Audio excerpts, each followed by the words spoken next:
Ассаламу алейкум, урматтуу Космос Пресс YouTube каналынын көрүүчүлөрү, барыңыздарга салам айтабыз. Элден сурамжылоо жүргүзөбүз. Кандай десеңиздер, бүгүнкү күндө эки айылдуулук темасы эң эле актуалдуу темалардын бири десек жаңылышпайбыз. Мына ошол жөнүндө биз сурайбыз.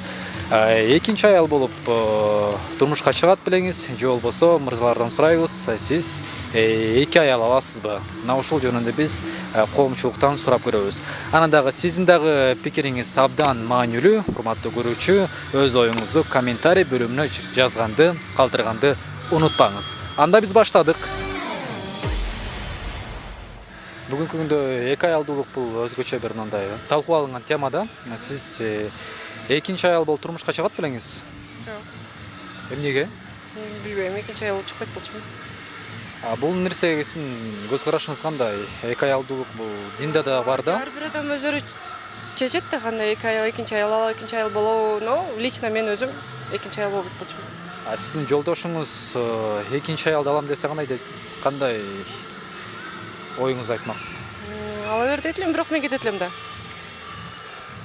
Ал мен жашабайт элем да, биринчи аял, экинчи аял болуп жашабайт болчумун. Пускай ала берсин, ал өзүнүн решениясы болот эле. Я была бы не против, но я бы с ним не жила. Экинчи аял болуп тиет белеңиз? Нет, если бул шариатта бар нерсе да, шариатта бар болгондон кийин, значит, можно. Сиз ал нерсеге туура эле көз караштасыз, э? Ооба, шариатка мен жок дей албайм да. Уже бар нерсе ал. Эгерде жолдошуңуз экинчи аял алам десе макул болот белеңиз? Эми ошол ситуацияга келсем, наверное, айта алаттырмын. Азыр ответ бере албайм. Экинчи аял алат белеңиз? Нет, экинчи аял нельзя алуу. Мен албайт элем экинчи аял. Зачем мне второй аял? Эгерде бирөөнү жактырып калсаңыз, жубайыңыз макул болсо, экинчи аял алганга уруксат берсе, кандай ойдо болот? Биринчи, короче, аялым руксат берди. Экинчи аялга алып берем десе, жок албайм. Дейт элеңиз? Да, жок албайм дейт элем. Я считаю, что так, что мужчина и женщина должны быть только вдвоем вместе. А ислам катары, вот, которые говорят, ислам катары, да, там, эки, үч аял, төрт аял алса болот дейт. Төрт. Но я против этого. Мен против, каршымын. Экинчи аял алат белеңиз? Жок, мен албайт элем. Эмнеге? Ар кимдин шартына жараша болот да. Анан билбейм, мен албайт элем. Эки аялдууга жакшы эле карайм. Өзү шариатта эркектин жүрөгүнө 4 аял деп атат да. Анан эгерде аял алса, кудурет жетиш керек да. Анын илим жагы болуш керек, ден соолугу, финансы жактан дагы ошо жетсе алыш керек да. А эгерде жетпесе, анда бир аял алыш керек. Ошо эми карап көрөт да, эми эркек адамга байланыштуу ал нерсе. Эми мисалы үчүн биринчи аял жакшы мындай таза кызды алса, экинчи, үчүнчү, төртүнчү аялды баягында күйөөсүнөн ажыраган, баласы бар ушундай аялды асырап алуу максатында алыш керек да. Анан беркинде азыр биздикиндей эмес да. Эми шариат түрүндө ошондой.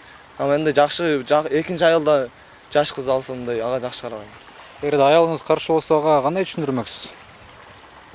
Эгерде эми аял ага түшүнөт го дейм. Динден кабары бар болсо. Аялдын өзүнөн дагы түшүнүшү. Эркектен дагы. Жакшы эле түшүндүрөм. Жок, экинчи аял албайт элек, себеби биринчи аялды толук кандуу аны багып, анын төрт тарабынан тең бакканга кудурет жетип турган учурда деле экинчи аялга эркек кишинин кудурет жетпей калат. Себеби аларга бизге окшоп, эркекке окшогон акча тап деп акча таба турган ыңгай берген эмес да, Кудай таалачы. Ошон үчүн алардын кыла турган иши бир гана бала өстүрүп, бала тарбиялап, Кыргызстандын же болбосо ушу деги эле ушу дүйнө жүзүндөгү адамдарды тарбиялоо бул аял затына жүктөлгөн. Бул дегендик бул өтө оор кесип да аялдарга. Ошон үчүн бир аялды эптеп алсаң, кийинкисин алган кереги деле жок болуп калат да. Сиздин жолдошуңуз экинчи аял алам десеңиз, уруксат берет белеңиз? Жок. Билбейм, мен түшүндүм. Буга каршысыз, э?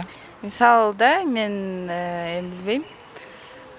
Мисалы укам башка аял жакшы көрүп, ала муктач, иштебеген, ушундай муктач аялдар болсо, ал дей бермекмин.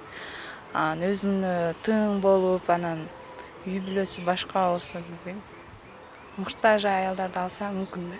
Макул болмоксуз, э? Жок. Лично мен. Билбейм. Эгерде сизди башка бирөө экинчи аялды уга алсачы?